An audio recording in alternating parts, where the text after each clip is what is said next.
ये class 10th का। इसके पहले हमने 3 एक्सरसाइज मैंने आप लोगों को एक्सप्लेन किया है। ये वाला एक्सरसाइज भी साइमल्टेनियसली इक्वेशन के ऊपर ही है, बट इसमें थोड़े से चेंजेस है।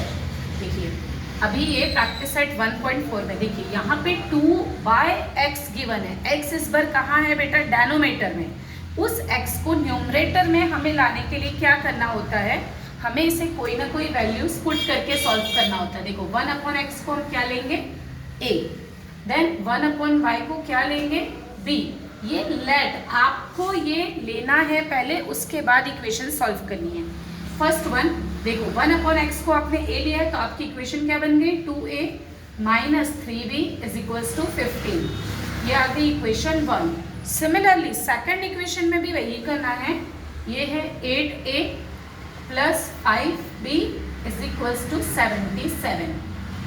देखो बेटा फर्स्ट चैप्टर में हमने सॉल्व किया था फर्स्ट एक्सरसाइज में इसके साइमल्टेनियसली इक्वेशन। हमें क्या करना होता है? a या b दोनों में से किसी को भी सेम बनाना होता है। तो हम इनको सेम करने के लिए क्या करेंगे? सबसे फर्स्ट वन इक्वेशन 1 में मल्टीप्लाई करेंगे 4 का। क्यों 4 लिया बेटा? यहाँ 8 है, इसमें मैं अगर 4 का मल्टीप्लाई करूंगी तो ये दोनों सेम हो जाएंगे। 8 हमें सेम इक्वेशन 1 मल्टीप्लाई बाय 4।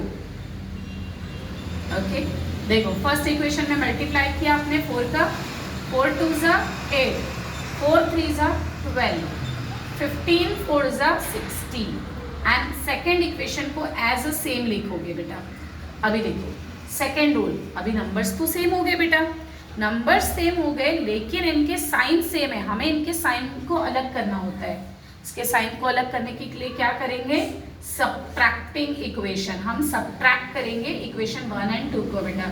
ठीक है देखो सबट्रैक्ट करने से सारे साइन चेंज हो जाएंगे। ये माइनस, ये भी प्लस का माइनस, ये भी माइनस, ये दोनों कैंसल्स हो गए। Minus minus plus. Okay again यहाँ पे 77 में से माइनस। देखो साइन कैंसिल हो गए। b की वैल्यू 17/17 मतलब क्या आ चुका है? 1। b की वैल्यू 1 आई बेटा। अब इस b को क्या करना है? आपको 1 या 2 किसी में पुट करना है। देखो put the value b in equation 1। Put the value b in equation 1 या 2 किसी में भी कर सकते हो, एज अ सेम आंसर मिलेगा बेटा। ठीक है हमने 1 में पुट किया। देखो सेम यहाँ पे क्या लेंगे? 1 बेटा। ये 2a माइनस 3 1 ज़ा 3। अब ये माइनस 3 इधर जाकर क्या हो जाएगा? प्लस 3। 15 प्लस 3 तो ये क्या आ गया? 18। a की वैल्यू 18/2 मतलब क्या मिल गई? 9। a की वैल्यू 9 मिल गई। लेकिन हमारे क्वेश्चन में तो x और y है बेटा, हमें x और y की वैल्यू फाइंड आउट करना है। तो अब आपने जो लिया था लेट 1/x को क्या लिया था? a। सिमिलरली 1/y को क्या लिया? b। देखो अभी a की वैल्यू यहाँ पुट करनी है, क्या आ गई? 9। सेम b की वैल्यू क्या निकाला? 1। अभी x की निकालनी है, दोनों का रेसिप्रोकल करोगे तो ये बन जाएगा 1/9 मतलब x की वैल्यू क्या फाइंड आउट हुई आपकी? 1/9। सेम y की वैल्यू 1 का रेसिप्रोकल 1 होता है बेटा, तो ये आ गई y की value. x and y find out हो गया। मैं इसके आगे एक और क्वेश्चन आपको सॉल्व करके बता रही हूँ बेटा। ठीक है इसमें सिंगल नंबर था नीचे x और y, अगर 2 नंबर्स आ गए तब कैसे सॉल्व करोगे?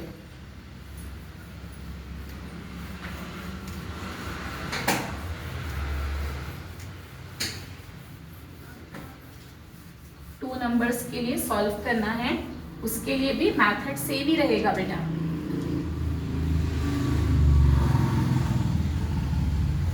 देखो अभी सेकंड क्वेश्चन देखिए।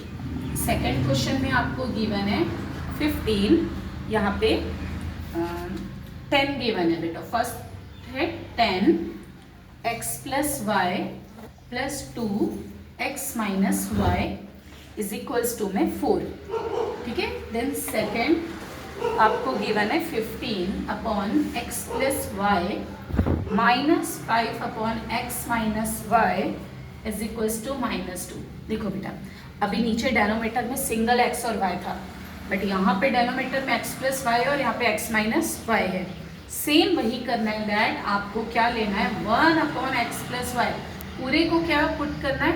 a। फिर 1/x माइनस वाई को क्या लेना है, b बेटा, ठीक है। आपकी फर्स्ट इक्वेशन बन जाएगी 10a 2b is equals to 4।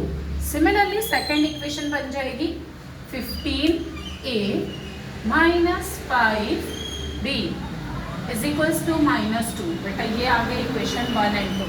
अब इस इक्वेशन में भी दोनों में से सेम बनाना है। तो देखो बेटा, दोनों को सेम बनाने के लिए इस बार हम सिर्फ एक इक्वेशन में मल्टीप्लाई नहीं कर सकते, तो सेम नहीं बनेगा। हमें क्या करना होगा, अब ये हमारी इक्वेशन 1 है, देन ये इक्वेशन 2, इसमें 5 का और इसमें 2 का मल्टीप्लाई करना होगा। ध्यान से सुनना, इक्वेशन 1 मल्टीप्लाई बाय 5 बेटा, एंड इक्वेशन 2 मल्टीप्लाई बाय 2, क्योंकि तभी दोनों सेम हो सकते हैं। अगर आपको किसी एक इक्वेशन में मल्टीप्लाई करने से सेम नहीं आता है तो आपको बोथ इक्वेशंस पे मल्टीप्लाई करना है, ठीक है। फर्स्ट इक्वेशन में आपने 5 लिया है, 10 5 ज़ा 50, ठीक है, 5 2 ज़ा 10, 5 4 ज़ा 20। सिमिलरली सेकेंड इक्वेशन में आपने 2 लिया है, 15 2 ज़ा 30, ठीक है। उसके बाद 5 2 ज़ा 10, 5 2 ज़ा 10, 2 2 ज़ा 4, यहाँ पे क्या आएगा 4 बेटा, क्योंकि पूरे इक्वेशन में हमने 2 का मल्टीप्लाई। देखो इस इक्वेशन में कैसे इजी है बेटा, डायरेक्ट ये दोनों कैंसिल हो गए, ये बन गया 80a, 20 में से 4 गया 16 बेटा, a की वैल्यू फाइंड करनी है, 16/80 आया, 16 1 जा 16, 16 5 जा 80, a की वैल्यू फाइंड आउट हो गई। इस a की वैल्यू को किसी भी एक इक्वेशन में पुट करना है, ठीक है। Put the value a in equation 1. Put the value a in equation 1 में हम पुट करेंगे बेटा, ये रही इक्वेशन a, ओके। a में क्या पुट कर दोगे, 1/5, ओके।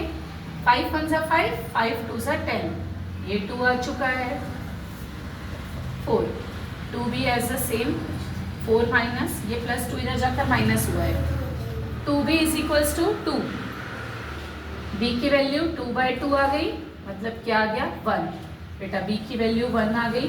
बट मैंने पहले इक्वेशन में भी सिखाया है हमें x और y निकालना है, तो लेट आपने अभी जो सॉल्व किया ना बेटा, इसमें 1/x plus y is equals to जो a था, 1/x minus y is equals to b था, हम इसमें रखेंगे अभी। देखो बेटा, a की वैल्यू क्या आ गई थी 1/5, b की वैल्यू क्या आ गई थी 1, हमें इसका भी रेसिप्रोकल करना है बेटा, तो ये x plus y is equals to 5 हो जाएगा, ओके, और ये x minus y is equals to 1 हो जाएगा। अब आपने इक्वेशन 1 एंड 2 ले चुके हैं, अब ये हो जाएगी 3 एंड ये हो जाएगा 4 बेटा। अभी भी सॉल्व नहीं हुआ, अगेन आपको साइमल्टेनियसली दोनों को सॉल्व करना है x और y निकालने के लिए।